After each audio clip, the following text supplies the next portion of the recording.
I want to bring in now UDM leader Bantu Holomisa. He's joining us on the line. General Holomisa, thank you very much indeed for your time. Your reactions to the passing of Tata Mlangeni.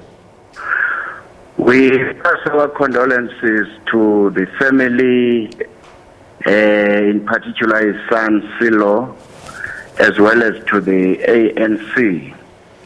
I first met Tata Mlangeni in 1989. After he was released together with Tata Sulu and others. We welcomed them in Umtata in a big rally, and later on I interacted with him whenever I'm around Johannesburg. If there are meetings scheduled by Mr. Mandela, he would always be there at the Shell House.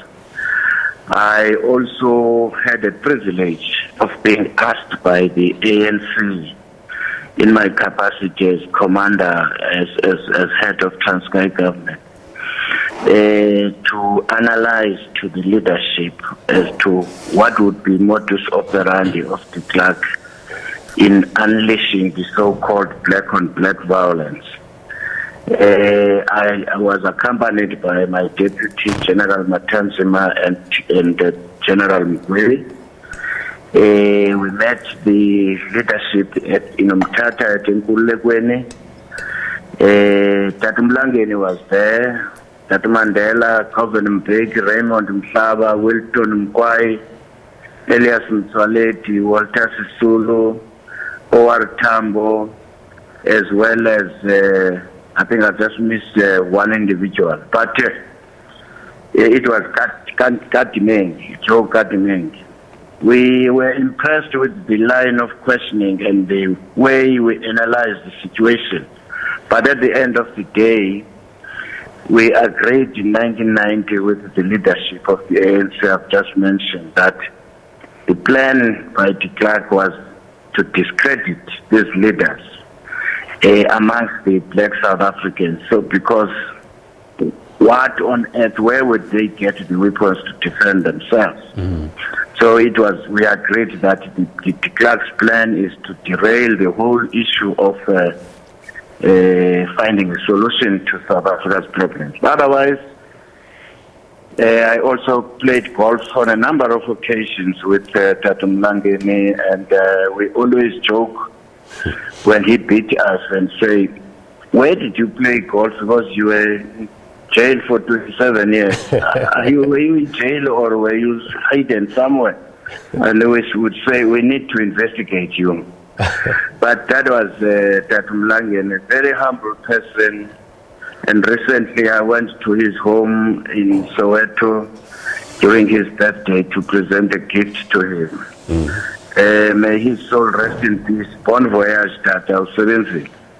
You know, you said you met him back in 1989 and had a number of interactions with him recently with regards to on the golf course, as you say. But talk to us about this journey that you've gone through with him, and has he changed, or did he change from the late 80s to present in terms of his outlook on life?